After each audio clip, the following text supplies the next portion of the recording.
Nama saya Emif Mutasari, selaku student counselor dari Nuffic Neso Indonesia.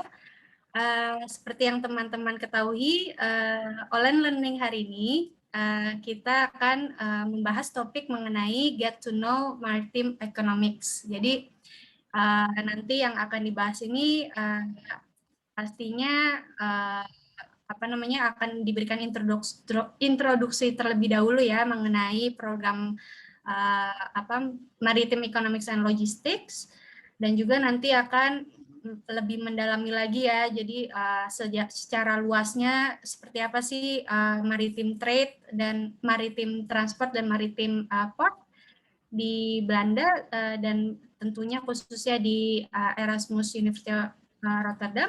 Dan yang terakhir, bagaimana sih sebetulnya dampak dari COVID-19 di industri maritim gitu. Jadi pembicara kali ini akan dibawakan oleh Aldrin Dewa Brata yang merupakan mahasiswa S2 di bidang Maritime Economics dan Logistics di Erasmus University Rotterdam. Baik, sebelum kita memulai untuk presentasinya, ada baiknya kita berkenalan dulu dengan Nuffic Neso Indonesia. Jadi bagi teman-teman yang belum mengetahui, ya, oke. Jadi Nuffic ini merupakan Dutch non-profit organization yang lokasinya headquarternya ada di Den Haag, Belanda.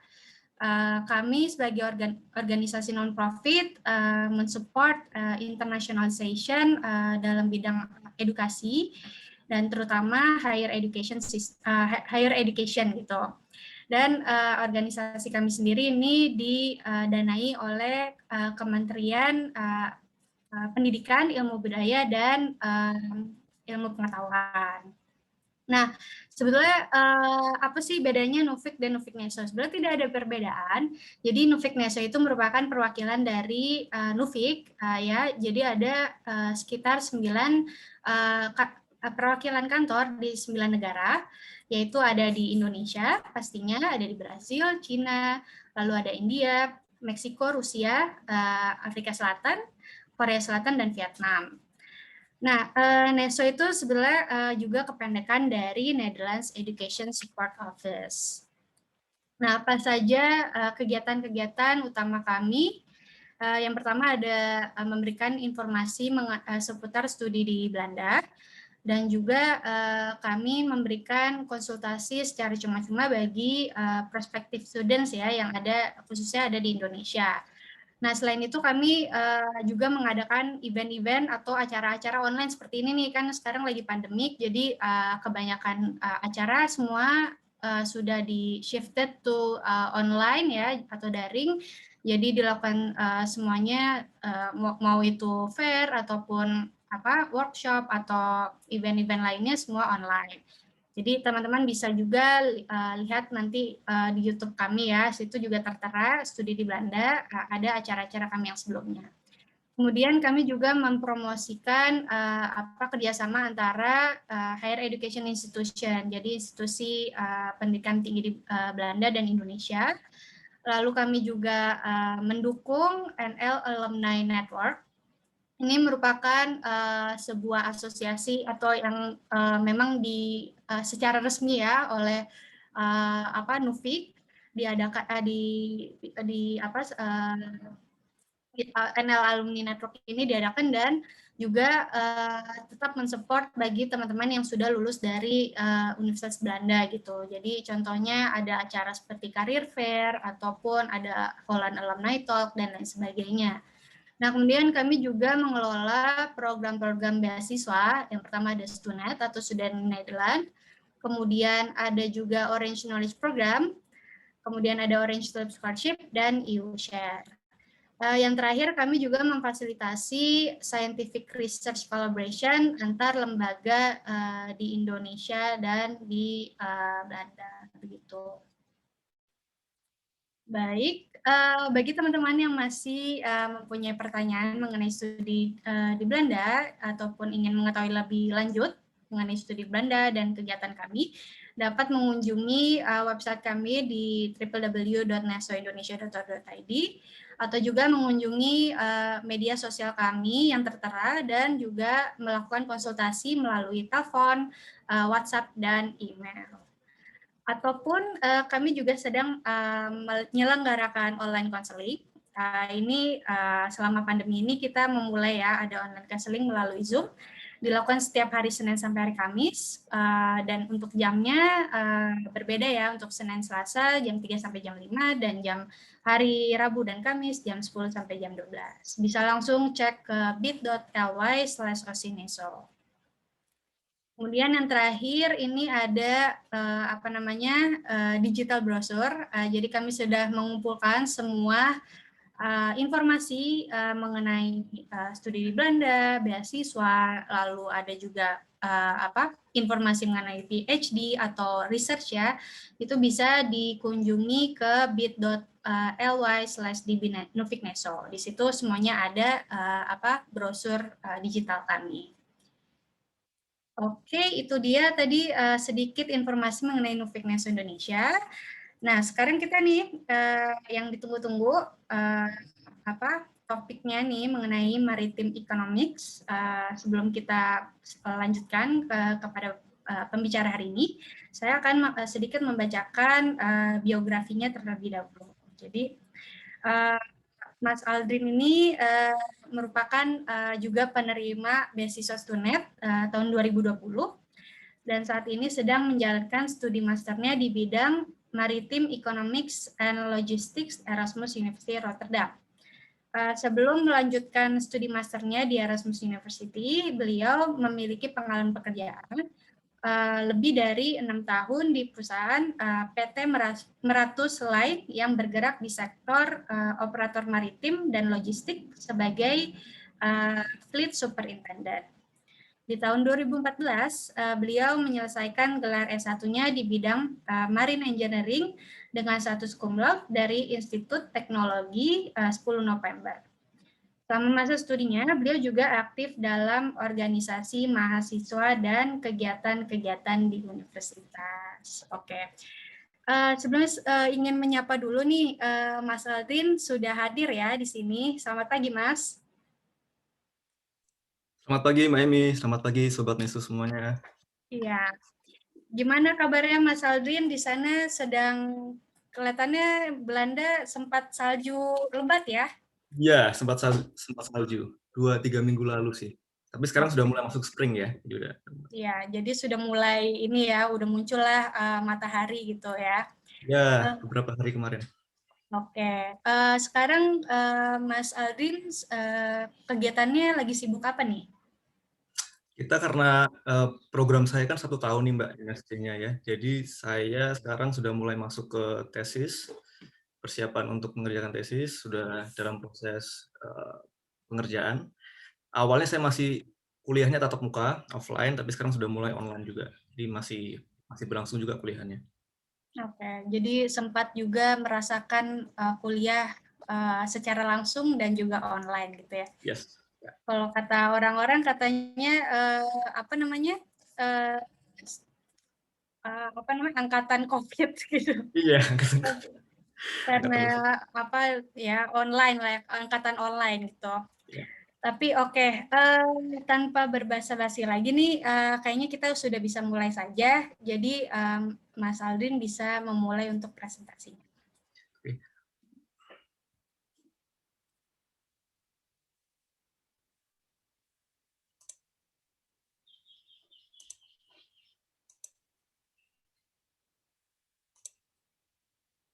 Oke, untuk sementara saya akan tutup dulu kameranya, nanti akan kembali lagi pada saat tanya jawab. Oke. Lihat ya screen ya, saya ya. Sudah terlihat.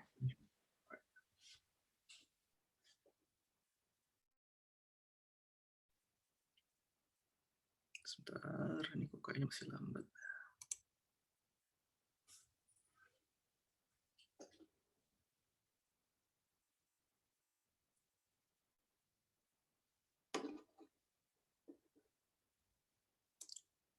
Oke, selamat pagi rekan, selamat sore Indonesia ya. Selamat sore dari Selamat pagi dari Belanda, rekan-rekan sekalian yang join pada sesi kali ini. Jadi sebenarnya awalnya akan ada representatif dari Erasmus yang akan join dengan kita hari ini, namun karena berhalangan, jadi beliau meminta saya untuk menyampaikan sedikit informasi informasi umum tentang Erasmus gitu ya. Jadi Erasmus ini merupakan universitas riset di Belanda. Jadi kalau di Belanda kita punya dua jenis universitas, ada Research University sama University of Applied Science. Nah, jadi Erasmus ini merupakan research university, punya reputasi internasional yang cukup baik. Terakhir berada di ranking 70 versi Times Higher Education, jadi termasuk di World's Top 100 Best University. Perguruan tinggi ini didirikan tahun 1913 oleh sekelompok pengusaha di Belanda. Awalnya namanya Netherlands School of Commerce, kemudian berubah menjadi Netherlands School of Economics. Jadi memang awalnya fokusnya ada di ekonomi dan bisnis. Namun sekarang Erasmus punya banyak program termasuk medical studies, social studies, dan law school, bahkan dia juga punya.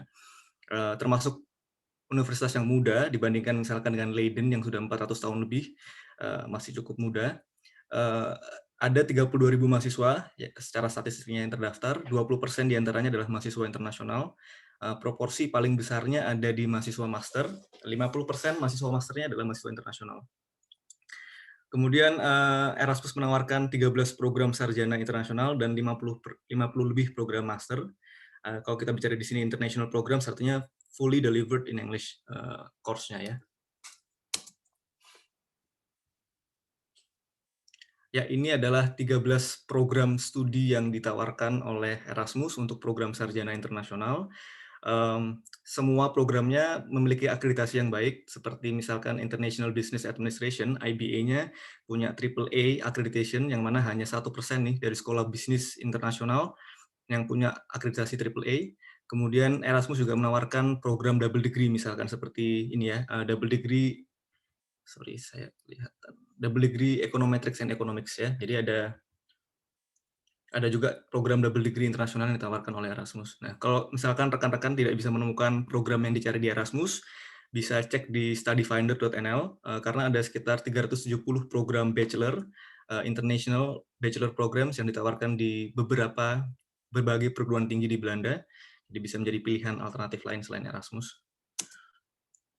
Dan untuk teman-teman yang mau, rekan-rekan yang mau melanjutkan program pasca sarjana atau master, ini adalah areanya. Jadi seperti yang saya sampaikan sebelumnya, memang fokusnya Erasmus ada di Business Management Economics. MEL sendiri, program yang saya ambil yang sebelumnya dijelaskan sama Mbak Emi, Maritime Economics and Logistics, itu merupakan program joint program antara Erasmus School of Economics dengan Rotterdam School of Management. Ya. Jadi dari 50 area ini ya, dari area bisnis, manajemen, economics, law, medical studies, social studies, jadi mereka banyak join program juga. Misalkan contohnya kalau ini Maritime Economics and Logistics, tadi saya sampaikan adalah join program sekolah ekonomik dan manajemennya, tapi juga ada nih masalah ekonomi kesehatan misalkan. Jadi ada join program yang memadukan dua fakultas yang berbeda. Pilihannya cukup banyak, teman-teman bisa lihat di websitenya iur.nl ya. Iya, jadi kita punya kampus seperti kota kecil, di sini bilangnya main campus like a mini city, indeed. Jadi kita punya kampus yang cukup spacious. Kita menyebut kampus kita namanya Woodstein Campus, itu adalah main campusnya, ada di Rotterdam, mungkin hanya 10-15 minutes bike from the central. Semua ada di sana, jadi seperti kota kecil ya, jadi ada selain lectures hall, library, sports hall, kita juga punya bahkan restaurants, ada salon, barbershop, bahkan bike repair shop, sangat penting di Belanda ya untuk repair sepeda. Jadi semuanya ada. Lalu housing juga ada. Kemudian kalau teman-teman mau cari housing yang di luar kampus tapi tetap dekat gitu, pilihannya banyak karena dia surrounded by residential areas, jadi sangat convenient. Erasmus punya kampus lain juga di Rotterdam, namun lebih ke sentral untuk medical faculty, jadi terpisah. Jadi satu dengan rumah sakitnya ya, dengan Erasmus MC. Lalu kita punya kampus sendiri juga di The Hague, di Den Haag. Ini merupakan Institute Social Studies kalau nggak salah, kampus yang terpisah di Den Haag. Ya, fakta tentang Rotterdam merupakan kota dari pelabuhan terbesar di Eropa. Sebelumnya pelabuhan terbesar di dunia ya sebelum China took that position. Salah satu alasan juga kenapa saya ambil bidang ini, Maritime Economics di Rotterdam, karena karena Rotterdam adalah maritime hub dari Europe.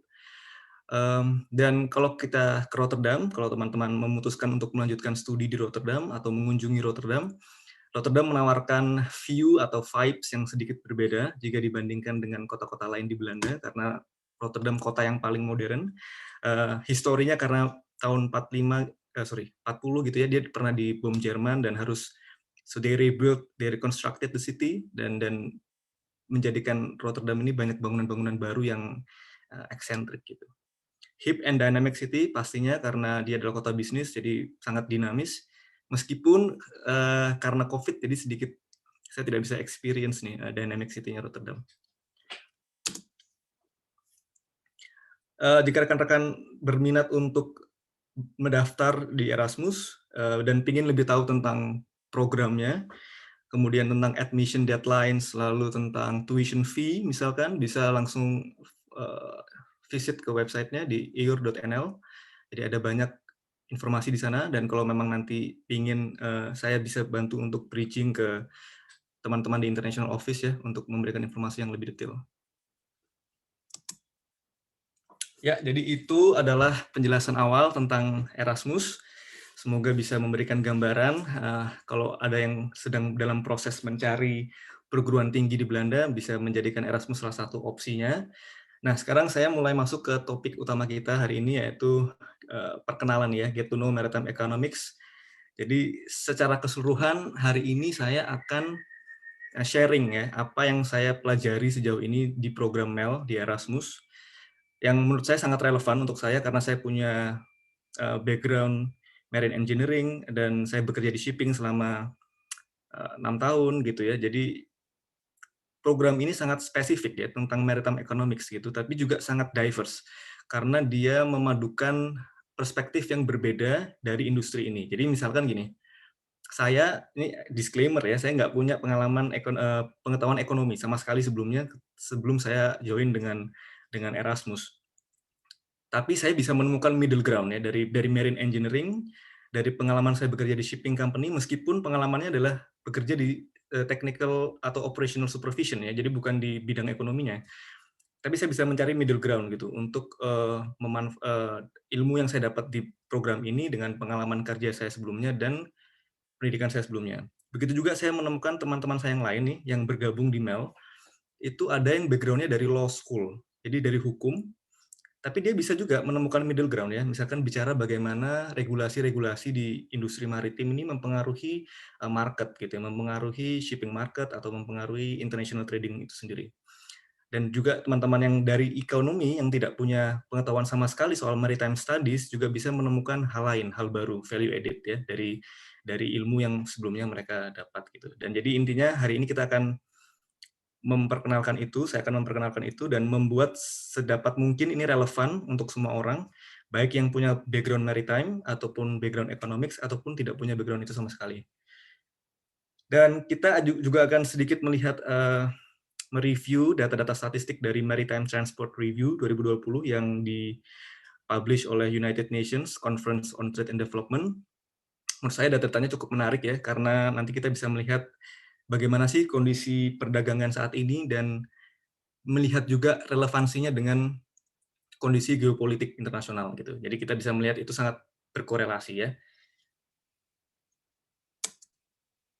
Nah, tadi kalau kita bicara soal bagaimana program ini relevan terhadap semua orang gitu ya, dan saya juga punya hal lain gitu, bahwa program ini juga sangat relevan dengan kita sebagai orang Indonesia ya, sebagai orang warga negara Indonesia. Karena Indonesia adalah negara maritim yang sangat bertumpu pada sektor maritim logistik gitu untuk konektivitas nasionalnya.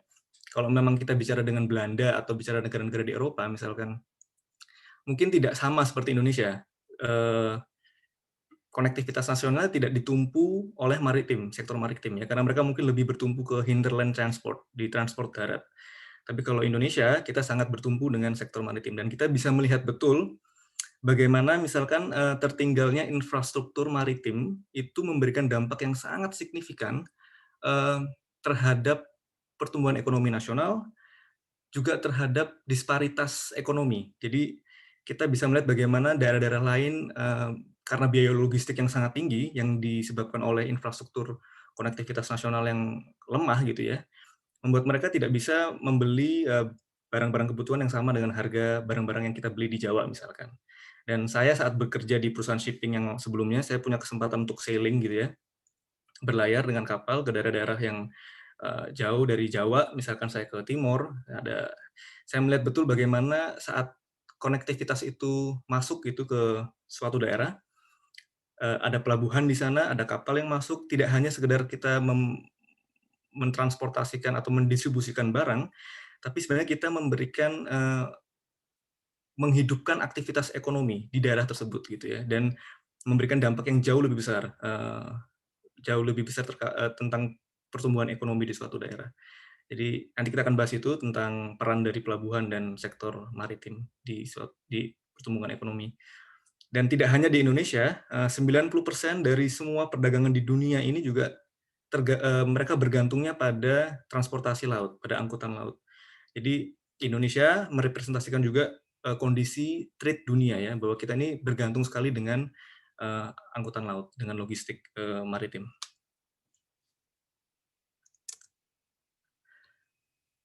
Oke, memulai dengan saya akan menjabarkan sedikit tentang course yang saya pelajari di MEL. Jadi di MEL kita belajar beberapa program, beberapa course ya. Namun ini saya rangkum beberapa yang menurut saya sangat esensial. Yang pertama kita belajar tentang international economics. Jadi kita bicara soal perdagangan internasional, faktor-faktor apa saja tuh yang mempengaruhi perdagangan gitu ya. Kita bicara soal policy, kita bicara soal barriers, soal batasan-batasan gitu yang mungkin memberikan influence terhadap perdagangan. Lalu kita nanti akan bicara soal komoditas apa sih yang diperdagangkan, ya, jenis-jenis kargo apa yang diperdagangkan, dan lalu memahami trade flow-nya, memahami arus perdagangannya.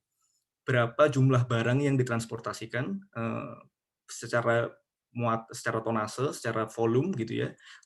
Berapa juga value-nya secara uang, dan kemana barang suatu komoditas itu ditransportasikan dari tujuan dari asalnya dari mana ke tujuan yang kemana gitu ya, trade flow-nya. Jadi kita akan belajar soal itu di MEL. Dan sebelumnya sudah kita singgung bahwa 90% dari perdagangan itu bertumpunya pada maritime logistics, maka kita belajar tentang maritime logistics dan supply chain management, termasuk bagaimana dokumen-dokumen apa yang harus disiapkan, lalu seperti apa pasok logistiknya. Lalu tadi kita bicara soal infrastruktur pelabuhan, kita bicara juga di MEL, kita akan mempelajari port management. Kita akan melihat pelabuhan dari sisi port authority ya. Kita akan port authority atau port managing body. Bagaimana kita sebagai pengelola pelabuhan ini melihat prospek dari pelabuhan, membangun pelabuhan apa saja yang harus kita perhatikan. Lalu kita melihat fungsi pelabuhan itu sendiri. Jadi tidak hanya sebagai tempat untuk bongkar muatan dan untuk kapal sandar dan bongkar muatan, namun juga memberikan dampak ekonomi lebih besar.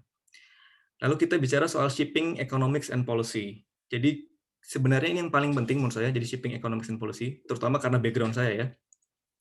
Jadi di shipping economics and policy kita menerjemahkan, jadi kita sudah bicara adanya perdagangan, adanya barang yang didagangkan, adanya komoditas yang diperdagangkan, kita bicara adanya logistic chain, kita bicara adanya infrastruktur pelabuhan, lalu sekarang kita bicara soal kebutuhan transportasinya. Kita bicara soal kebutuhan kapalnya. Nah, jadi di shipping economics and policy, kita belajar bagaimana menerjemahkan perdagangan itu terhadap kebutuhan kapal. Ya, jadi setelah kita tahu adanya barang yang diperdagangkan, jumlahnya berapa dan flow-nya kemana, kita sekarang mempersiapkan kapal apa yang bisa mentransportasikan muatan tersebut gitu. Dan itu nanti kita akan bicaranya di freight market. Jadi di shipping economic policy kita akan membicarakan empat market yang berbeda. Kita bicara soal freight market. Lalu kita setelah memutuskan nih, kapal apa yang harus tipe kapal apa yang harus kita sediakan, ukuran berapa misalnya ya. Lalu kita bicara kita harus beli kapal baru atau beli kapal bekas misalkan. Jadi kita akan bicara lagi dua market yang berbeda. Kita bicara soal ship building market, new building market, tentang market kapal-kapal bangunan baru. Lalu kita bicara soal sell and purchase second hand ship market. Kita bicara soal market kapal-kapal bekas gitu ya, second hand ship. Lalu kita juga bicara misalkan nih terjadi perubahan market, terjadi perubahan supply dan demand terkait komoditas tertentu atau terkait segmen kapal tertentu, ukuran kapal tertentu dan jenis kapal tertentu. Lalu kapal ini mau dibawa kemana misalkan gitu, atau misalkan ketika kapal ini sudah beroperasi cukup lama dan sudah tidak menjadi cukup efisien, tidak cukup profitable, lalu apa opsi-opsi yang ada, itu kita juga akan bicarakan. Kita bicarakan semua policy-policy yang terlibat di dalamnya. Kita juga bicara soal demolition market ya. Jadi kapal ini kalau sudah tidak bisa dioperasikan dengan cukup efisien dan efektif, maka dia mungkin akan dimasuk ke demolition market ya. Jadi kapalnya di scrap gitu. Dan ini akan dibicarakan di shipping economics and policy.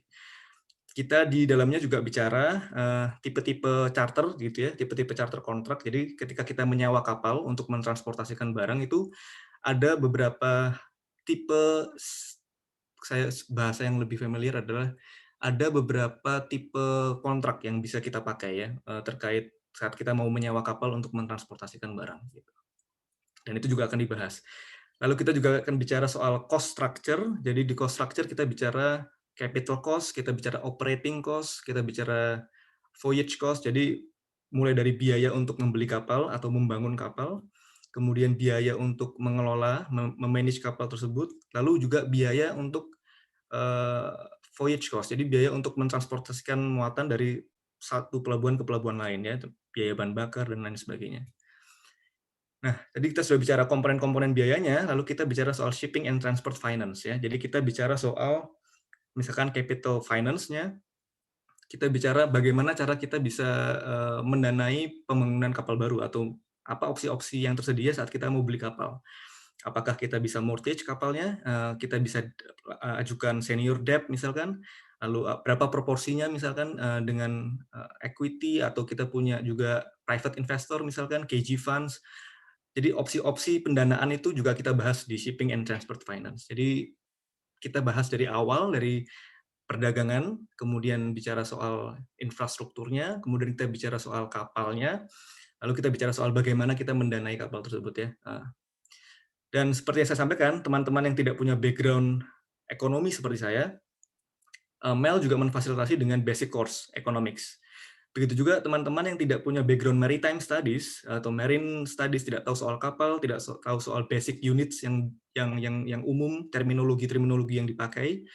Juga ada marine technology and innovation, jadi tahu soal kapal ya, jadi bisa belajar soal kapal saat sudah join dengan Mel. Lalu kita belajar soal data and management science.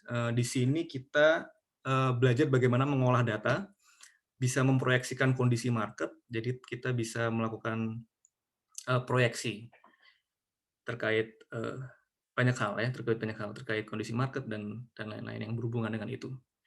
Lalu industri ini diatur dengan regulasi, jadi kita juga belajar soal maritime law dan kita belajar soal manajemen secara umum. Ya, jadi di sini saya akan sedikit menjelaskan tentang kalau kita bicara soal perdagangan tuh sebenarnya yang diperdagangkan tuh muatannya seperti apa gitu ya, apa pengelompokannya. Jadi kalau berdasarkan UNCTAD, berdasarkan UNCTAD, ya, dia ini mengkategorikan komoditas itu menjadi 4 ya. Jadi ada containers, ada main bulk, ada other dry cargo, ada tanker trade. Tapi sebenarnya ini kalau kita klasifikasikan lebih sempit lagi jadi 3 sebenarnya ya. Kalau lebih general lagi lebih 3, jadi 3. Jadi kita bicara soal containers, kalau kita menyebut muatan itu tipe kargonya kontainer adalah yang kita bicarakan semua muatan yang bisa ditransportasikan dan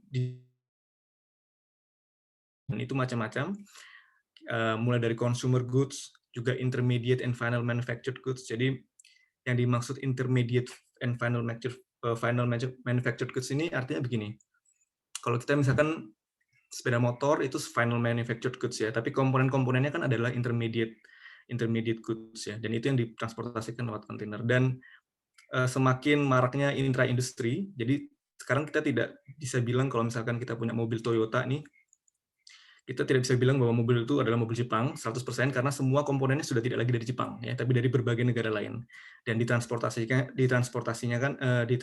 dengan kontainer. Jadi itu yang termasuk dalam muatan kontainer misalnya. Lalu kita bicara soal dry bulk, muatan curah, dan di muatan curah ini main bulk-nya adalah iron ore, ada coal, batu bara, ada grain, ya, itu yang termasuk dalam muatan dry bulk. Kalau misalkan di sini disebut ada other dry cargo, maka yang dimaksud adalah seperti steel dan mungkin semen dan yang lain sebagainya, atau bauxite. Dan ini kemudian yang ketiga ada muatan tanker. Di sini ada crude oil, ada petroleum, ada gas, chemicals ya. Nah, jadi kita di sini melihat ada dua grafik yang berbeda di figur 15 dan 14 ya. Jadi ini hanya menggambarkan proporsi dari muatan tersebut dari perdagangan internasional. Jadi kalau kita lihat di yang gambar besar, ini sebenarnya kita lihat bahwa kontainer mendominasi proporsi muatan yang diperdagangkan secara internasional. Secara value ya, jadi secara value, secara mempertimbangkan volume tapi juga secara nominal uangnya gitu ya. Jadi kontainer ini secara value mendominasi.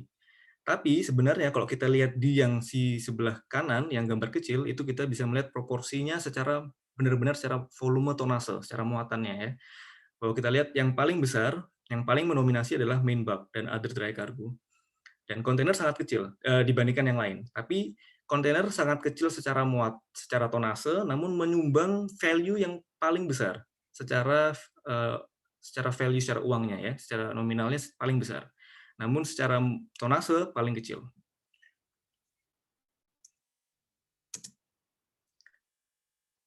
Ya, jadi ini saya akan kasih contoh satu persatu tentang tipe-tipe kargo ya. Jadi ini adalah dry bulk trade gitu ya, perdagangan untuk muatan curah. Yang saya tampilkan di sini adalah transshipment batu bara. Jadi kita bisa melihat di sini di tabel yang disampaikan oleh United Nations berapa sih muatan yang ditransportasikan setiap tahunnya dari masing-masing komoditi, mulai dari batu bara, grain ataupun iron ore. Dan kita bisa melihat pertumbuhannya ya dari tahun ke tahun. Batu bara misalkan dia bertumbuh dari 2018 ke 2019 tumbuh 2,4% ya, dari 1,2 1.200 juta ton ke 1.293 juta ton ya, naik 2,4%. Tapi gambaran yang berbeda ditunjukkan oleh iron ore misalkan. Dia turun dari 1,47 ke 1,455, turun minus 1,5%. Jadi ini bisa kita lihat dari tabel ini, kita bisa mempelajari trade flow, kita bisa mencari penurunan, dan kita juga bisa belajar tentang kira-kira apa penyebabnya gitu ya. Kenapa kok coal mengalami peningkatan sedangkan iron ore mengalami penurunan secara muatan yang ditransportasikan. Nah, di situ bisa bicara banyak hal, namun kita bisa mempertimbangkan beberapa hal yang sehubungan dengan geopolitik ya. Misalkan kita lihat bagaimana kalau terkait coal, dia naik karena kebutuhan coal dari Cina cukup tinggi gitu ya, dan Cina sendiri ada peningkatan sekitar 9,2% untuk konsumsi coal-nya, dan itu mempengaruhi jumlah produksi coal dunia, meskipun ini sedikit fenomena yang berbeda gitu ya dengan prinsip ekonomi. Karena kalau kita kenal biasanya ketika market price turun, biasanya maka supply juga turun. Tapi ini sebaliknya ya, Indonesia ketika market price turun, coal-nya justru ekspornya semakin naik signifikan. Dan kita bisa dilihat bahwa Indonesia merupakan eksporter coal terbesar di dunia, menyumbang 35% dari total coal yang ditransportasikan di seluruh dunia. Sedangkan kalau iron ore kenapa berkurang, ini kita banyak faktornya, misalkan seperti adanya gangguan supply dari Brazil gitu ya, saat Januari 2019 itu ada hal yang mengganggu supply di sana karena kebocoran dam. Lalu juga ada hal lain seperti Cina yang sekarang lebih prefer untuk menggunakan scrap steel daripada dia import iron ore. Dan hal lain yang influence nilai tersebut.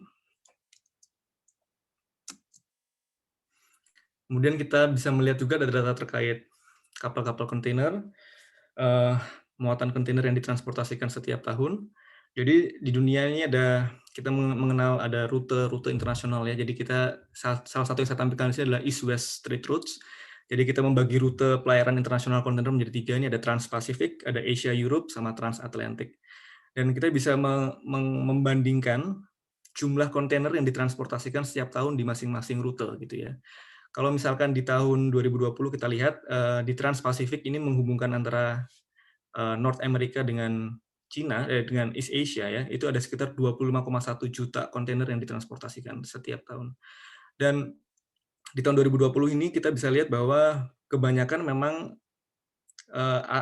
arus transportasinya lebih banyak dari Cina ke Amerika. Jadi dari 25 juta kontainer yang ditransportasikan di Trans-Pasifik, 18 juta ini ditransportasikan dari Cina ke Amerika. Tapi yang dari Amerika ke Cina itu hanya 7 juta. Nah, the imbalance trade flow, nanti di akhir kita akan sedikit bahas soal terkait imbalance trade flow, juga punya dampak lain ya terhadap maritime industry. Kemudian kita bisa lihat perbandingannya di Trans-Pasifik ini, bagaimana penurunannya cukup signifikan ya. Dari tahun 2018 itu 28,2 juta kontainer, di tahun 2019 turun drastis menjadi 26,8 juta. Sedangkan kita lihat di Asia Europe justru naik 24,3 jadi 24,7, di Transatlantik di sama di 8 sampai 7,9, dan kita bisa mempertimbangkan geopolitik penyebabnya seperti US China trade ya. Jadi adanya US China trade menyebabkan volume perdagangannya turun untuk container trade di Asia di Trans-Pasifik.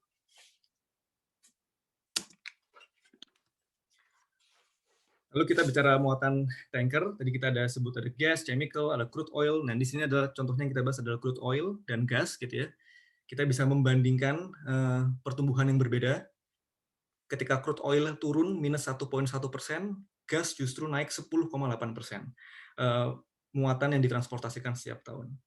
Nah, ini di sini kita juga bisa menganalisa alasannya kenapa begitu ya. Tapi ada banyak juga sebenarnya alasan lain, seperti misalkan kalau crude oil lebih kepada mungkin agenda decarbonization agenda ya, kemudian juga bagaimana negara-negara OPEC menjaga harga minyak supaya tidak terlalu jatuh, jadi mereka mencoba untuk mengurangi suplainya supaya menjaga harga minyak.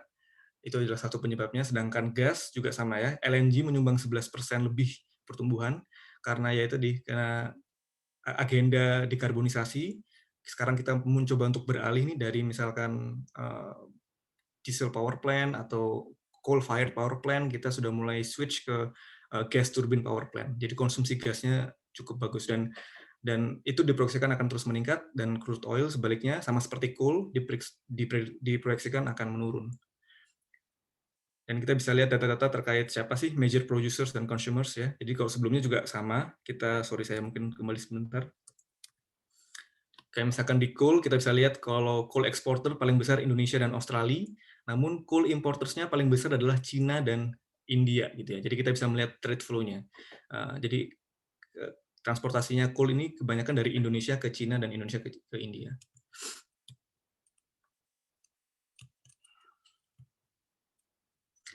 Kemudian ini adalah data statistik terkait kapal-kapal secara umum. Jadi di tahun 2020 ada sekitar 98.000 kapal yang ukurannya di atas 100 gross tonnage, dengan proporsi yang bisa dilihat di sini.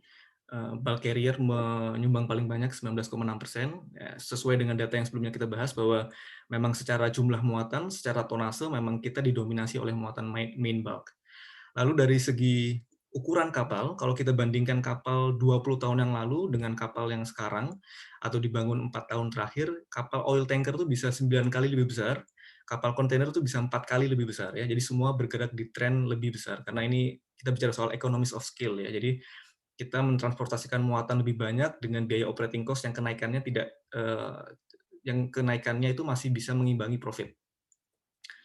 Lalu kita lihat bahwa ini adalah rata-rata usia kapal ya. Tapi ini diambil dari tonase, namun seharusnya kalau dilihat dari rata-rata per satu unit kapal, kapal-kapal di seluruh dunia ini rata-rata usianya di sekitar 19 tahun sampai 20 tahun. Lalu kita bisa melihat di sini juga data terkait new buildings, kapal-kapal baru yang dibangun, berapa tonase yang dibangun tahun 2019 dan proporsinya. Lalu kita bisa melihat di tabel yang bawahnya memberikan gambaran sedikit terkait asal dari kapal-kapal ini ya. Jadi dari mana? Kalau kita bicara asal kapal dari mana ini sebenarnya cukup sulit ya, karena kapal memiliki bendera, negara bendera yang dibawa masing-masing.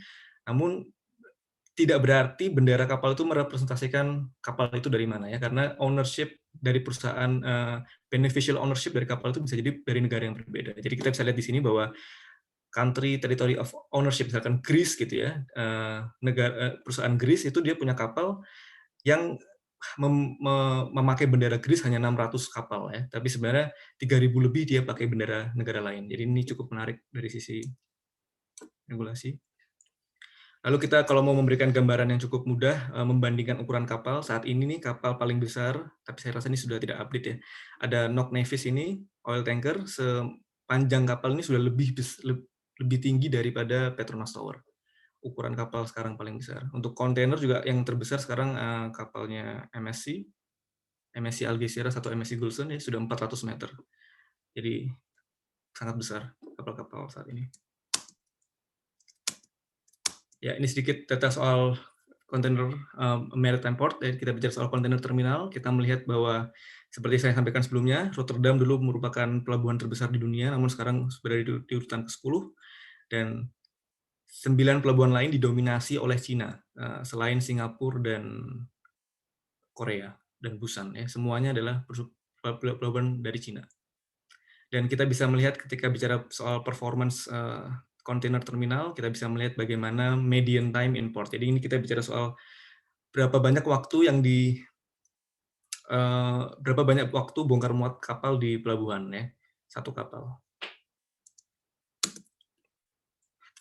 Oke, kita sampai di yang terakhir nih, the impact of COVID-19 terhadap maritime industry. Jadi impact dari COVID-19 ini adalah health and economic crisis. Jadi selain memang kita mengalami krisis kesehatan, kita mengalami krisis ekonomi karena lockdown, semua aktivitas ekonomi kita diperlambat gitu ya, dan menyebabkan penurunan yang cukup signifikan dari sisi global demand di semester pertama tahun 2020 ya, dan ketidakpastian ekonomi juga. Dan dimulainya adalah dari gangguan supply dari Cina, dan sekarang menjadi masalah global yang cukup serius karena seperti yang kita bicarakan sebelumnya tentang intermediate goods atau intra industry. Jadi komponen-komponen ini banyak dibuatnya kan di Cina. Jadi ketika Cina mengalami masalah, ketika dia lockdown dan dia supply chain-nya terganggu, maka mempengaruhi manufacturing di seluruh dunia. Sehingga akhirnya terpikirkan bahwa beberapa negara saat ini sudah berpikir untuk menarik production hub-nya dari Cina ke negara-negara lain. Kemudian supaya mengurangi ketergantungan terhadap satu negara tertentu ya. Jadi itu salah satu yang dipertimbangkan. Lalu karena COVID, perusahaan shipping line berusaha untuk melakukan adjustment supply terhadap demand. Jadi mereka melakukan banyak cara, yaitu blank sailing misalkan, atau void sailing. Jadi yang semula misalkan dia calling 5-6 pelabuhan di satu kali call, mereka hanya melakukan 2 atau 3 pelabuhan. Jadi mereka skip pelabuhan-pelabuhan tertentu dengan tujuan untuk menjaga supply-nya tidak oversupply. Dia juga melakukan idling, jadi kapalnya di-idlekan untuk tidak beroperasi, dan rerouting. Jadi mereka mencegah operating atau voyage expenses yang terlalu besar, mereka mencegah kanal cost misalkan untuk melakukan penghematan. Jadi ada negative impact ya terkait. Jadi itu dilakukan sebagai cara untuk mempertahankan freight rate supaya biaya freight-nya tidak terlalu turun.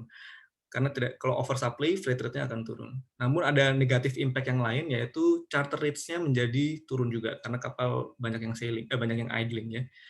Tapi ini hanya terjadi di semester pertama 2020. Di semester kedua, setelah Cina recovery lebih cepat, semua berubah, bahkan charter rates kapal kontainer bisa naik 2-3 kali lipat lebih tinggi daripada di semester pertama 2020. Hal lain terkait operasional, terkait adanya pembatasan kapal dan kru di pelabuhan-pelabuhan, sehingga salah satu hal yang menyebabkan kita menjadi kesulitan untuk melakukan pergantian crew change ya, karena restriction itu waktu di semester pertama 2020. Lalu kita mengalami labor force shortage juga, ada kekurangan tenaga di pelabuhan, productivity terganggu. Dan ini yang menyebabkan sampai sekarang PR-nya belum selesai. Jadi kita ada masalah di rebalancing empty containers ya. Jadi karena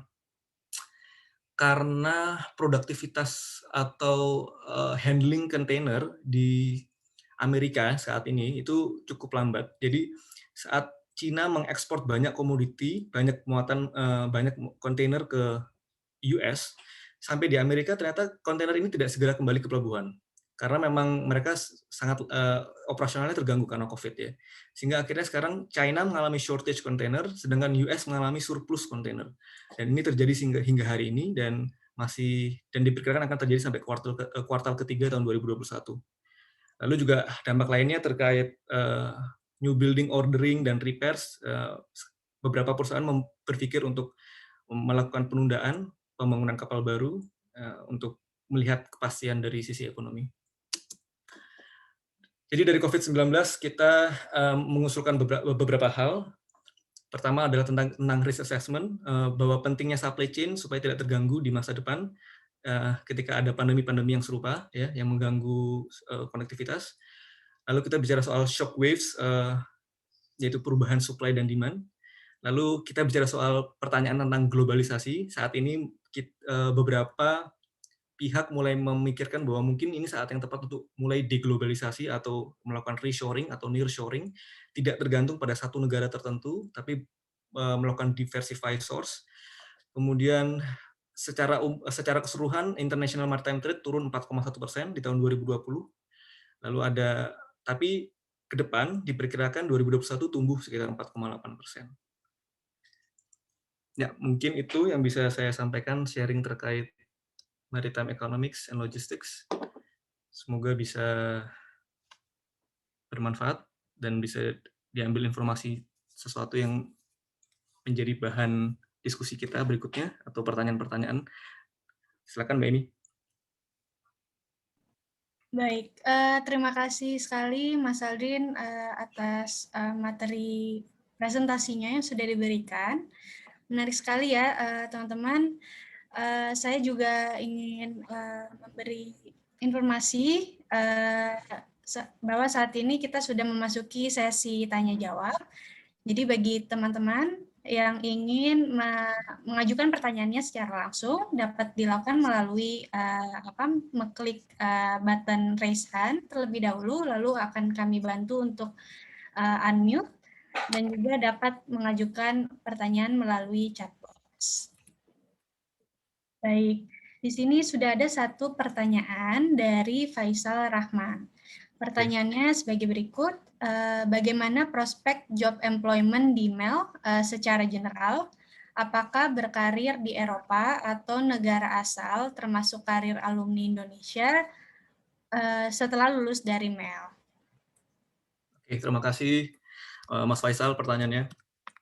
Jadi kalau di MEL, ini termasuk salah satu benefit yang menurut saya cukup penting. Jadi kalau di MEL kita akan di-treat-nya sebagai international student, sebagai international ini ya, dipersiapkan untuk job market internasional. Jadi meskipun kita dari Indonesia, jadi ada namanya career development trajectory, dimulai dari 6 bulan terakhir sebelum kita lulus dari MEL. Jadi kita mulai di coaching proses internship, di coaching proses untuk motivation letter, interview dan lain sebagainya. Dan itu nanti kita akan diperkenalkan ke job employment market ya, ke job employer. Jadi sangat-sangat dibantu oleh MEL dan proyeksinya bukan untuk kembali ke Indonesia, tapi dimanapun, jadi secara internasional. Dan kalau MEL kalau MEL koneksinya lebih banyak ke international job market.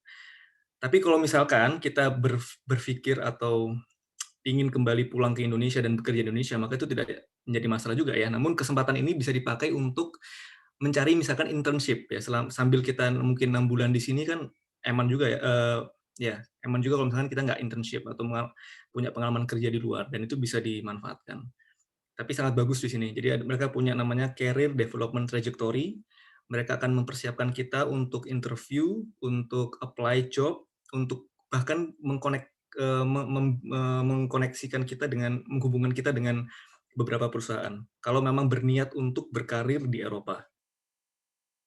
Oke. Terima kasih Mas Aldrin untuk jawabannya. Mungkin apakah sebetulnya di program MEL sendiri ini adakah program internship atau diperbolehkan bagi mahasiswanya melakukan internship? Mereka memperbolehkan kita internship setelah kita masuk blok 3, setelah selesai 2 blok, karena mereka lebih ke melakukan observasi ya terkait performa kita selama 2 blok pertama, karena dikhawatirkan mungkin kita tidak bisa keep up dengan beban studi yang cukup banyak gitu ya. Namun kalau kita sudah melewati masa evaluasi atau observasi di 2 blok pertama, justru kita di-encourage untuk cari internship, untuk cari job employment. Boleh part-time job employment ataupun full-time job employment pasca graduate ya, setelah lulus. Jadi kita secure job employment saat sebelum kita lulus, sudah mulai dipersiapkan.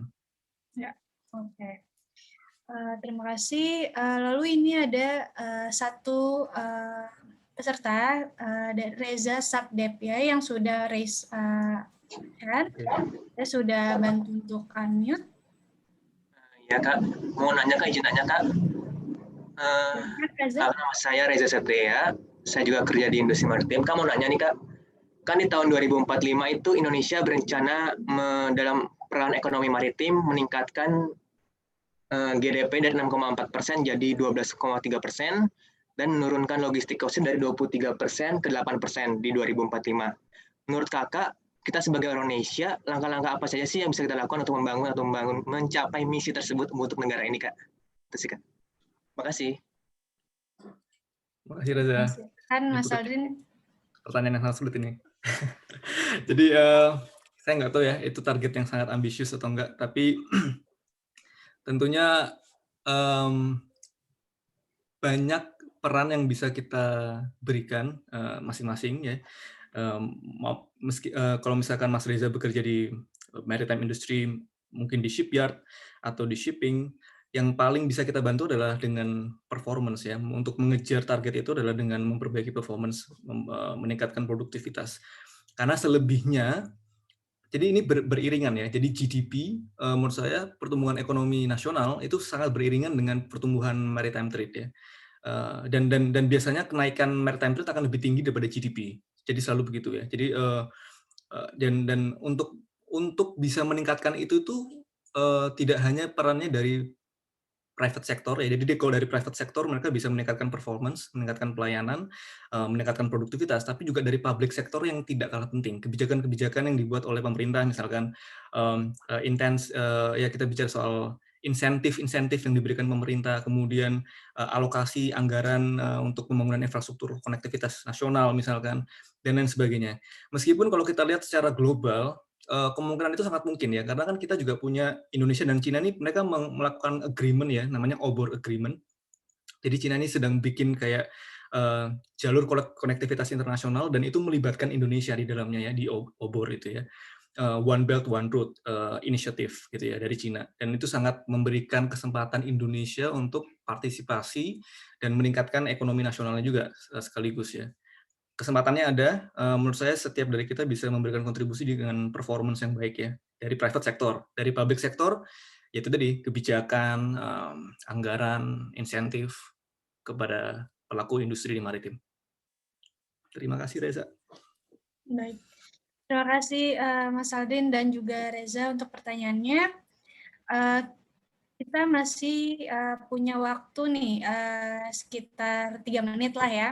Jadi bagi teman-teman yang masih mempunyai pertanyaan, silakan dituliskan melalui chat ataupun raise hand. Kita masih memiliki waktu. Oke, di sini ada lagi kembali dari Faisal Rahman. Sudah dibantu unmute, silakan untuk pertanyaannya. Ya, terima kasih. Suara saya apakah terdengar? Terdengar Mas Faisal. Oke, terima kasih Mas Aldin. Tadi saya sudah nanya satu lagi pertanyaan terkait dengan expertise bidang tesis di MEL. Apakah ada beberapa referensi ataupun expertise di MEL terkait topik-topik tesis yang diambil ataupun bisnis pada bahan diskusi ataupun belajarnya? Let's say apakah hanya di operasional port management, ataukah bisa in general seperti energi atau gas, engineering dan sebagainya gitu? Terima kasih. Oke. Mas Faisal, jadi saya bilang awal tadi bahwa maritime MEL ini sangat spesifik tapi juga sangat luas ya cakupan perspektifnya terhadap maritime industry. Jadi kita ini belajarnya di MEL, kalau saya lihat itu hanya belajar overview ya. Tapi kemudian akan menjadi sangat spesifik ketika Mas Faisal memilih bidang tertentu. Dan saya percaya bahwa setiap kita ini bisa menemukan middle ground gitu antara background yang kita punya, lalu pengalaman pekerjaan sebelumnya, dengan apa yang kita dapatkan dari MEL. Jadi kita punya kayak limitless option, kalau menurut saya sih. Jadi tentunya mereka akan kasih guidance ya, advice bahwa ini area-area research yang tersedia, termasuk supervisor-supervisornya siapa gitu. Tapi Mas Faisal punya kesempatan untuk menggali lebih dalam yang itu lebih relate atau lebih relevan ke Mas Faisal. Mau itu dari misalkan kita bicara energi sektor, misalkan kita bicara bagaimana sih proyeksi LNG price gitu ya, LNG market 10 tahun ke depan. Atau misalkan kita mau bicara soal shipping business and transport secara detail tentang containerized cargo dan sebagainya. Itu masih opsi-opsi itu sangat banyak tersedia. Jadi ya sangat luas sih menurut saya. Dan itu bisa terakomodir juga. Mungkin itu menjawab Mas Faisal? Ya, semoga tadi jawabannya menjawab pertanyaan Mas Faisal. Ini ada satu pertanyaan lagi ya, karena sudah di penghujung sesi. Saya bantu unmute untuk Mas Reza. Silakan pertanyaannya. Oke, Kak Aldrin, maaf nanya lagi nih. Mau nanya Ya, Kak, aku kan kebetulan ini lagi juga berencana buat kuliah di Mel dia. Kira-kira ada nggak sih rekomendasi buku ataupun apa-apa yang bisa dibaca untuk bisa di kuliah di sana gitu? Kayak ada peluru-peluru yang bisa kita sediakan sebelum kuliah di sana. Kebetulan ada ngantongin juga Eloa dari sana sih. Oh, Terima selamat kasih. gitu ya. Selamat. Berarti kita mesti bisa ketemu lah bulan Oktober tahun ini. Semoga. Amin Kak. Kalau masalah buku, saya punya beberapa buku nanti bisa dipakai menurut saya. Kalau materi ya, menurut saya sarankan Mas Reza untuk ini ada bisa di-download nih. Tapi nggak boleh ngomong di sini ya sebenarnya. Saya kasih nanti. Jadi ada bukunya Martin Stopford tentang maritime economies. Menurut saya itu mensummary semua yang kita pelajari di Mel secara garis besar terkait for shipping market yang saya sampaikan tadi, terkait freight market, kemudian terkait new building ship market, second hand ship market, demolition market, lalu melihat itu dari sisi international trade. Jadi bagaimana perubahan international trade yang mempengaruhi shipping market. Mas bisa baca di bukunya Martin Stopford, Maritime Economies, saya rasa terakhir dia third edition lah ya. Itu bisa membekali awal sebelum masuk. Tapi kalau secara teknis, yang perlu dipersiapkan Mas Reza, saya rasa di statistik, karena kita akan banyak mempelajari soal itu, dan itu merupakan course yang biasanya banyak mahasiswa struggle. Jadi bisa juga mulai mereview pelajaran-pelajaran statistik. Oke, terima kasih Kak. Sama-sama. Oke. Jadi tadi bisa dicek ya, mungkin di Google ya, tadi dari Martin Stopford ya. Ya. Yang buku covernya apa namanya? Ombak ya. Iya, benar. Oke. Baik. Sayang sekali ini kita sudah di penghujung sesi. Terima kasih banyak bagi teman-teman yang sudah hadir di acara ini, juga kepada pembicara kita kali ini, Mas Aldrin, yang sudah memberikan paparannya yang sangat menarik sekali ya mengenai maritime economics. Nah, sebelum menutup sesi, saya ingin minta bantuan teman-teman untuk mengisi polling yang saya sudah share saat ini. Ini adalah polling mengenai acara online series kami. Jadi nanti akan sangat membantu sekali feedback dari Sobat Nesos kalian. Begitu. Juga sebelum saya menutup sesi, saya juga ingin mengajak ya Sobat Nesos kalian, hari Jumat ini akan ada study in online series mengenai program talk Master Spatial Transport and Environmental Economics di VU Amsterdam yang akan dibawakan oleh student yang yang telah melakukan masternya di VU Amsterdam. Ini bagi yang tertarik bisa mengikuti sesi kami hari Jumat. Untuk loginnya sama, untuk registrasinya sama seperti online learning. Nah, kemudian juga yang terakhir, saya juga ingin share ada program berikut. Semoga sudah terlihat. Jadi minggu depan ini ada programnya WINAR atau Week Indonesia Netherlands Education and Research. Ini merupakan program kolaborasi dengan Kedutaan Belanda dan juga beberapa partner kami, ada NWO, ALMI, KNAW, dan LIPI. Ini akan diadakan pada tanggal 10 Maret 2021, sore hari ya untuk waktu Indonesia dan pagi hari untuk waktu Belanda. Ini merupakan program dari follow up acara Climate Adaptation Summit. Jadi bagi teman-teman yang tertarik mengenai topik-topik seperti climate adaptation ataupun water resilience, bisa langsung mengunjungi website www.winner.org.id. Nah, itu dia tadi untuk sesi winner ya. Jadi kami menghimbau untuk teman-teman yang tertarik bisa langsung registrasi dan lihat langsung full programnya seperti apa. Oke, itu dia tadi sesi yang sudah dibawakan Mas Adin. Mungkin ada kata-kata penutup sebelum kita close sesinya. Terima kasih aja, terima kasih sama-sama. Terima kasih sudah diminta untuk berpartisipasi, sangat happy ya. Nanti next time. Ada pesan untuk bagi yang ingin apply untuk program MEL ataupun ke Erasmus University?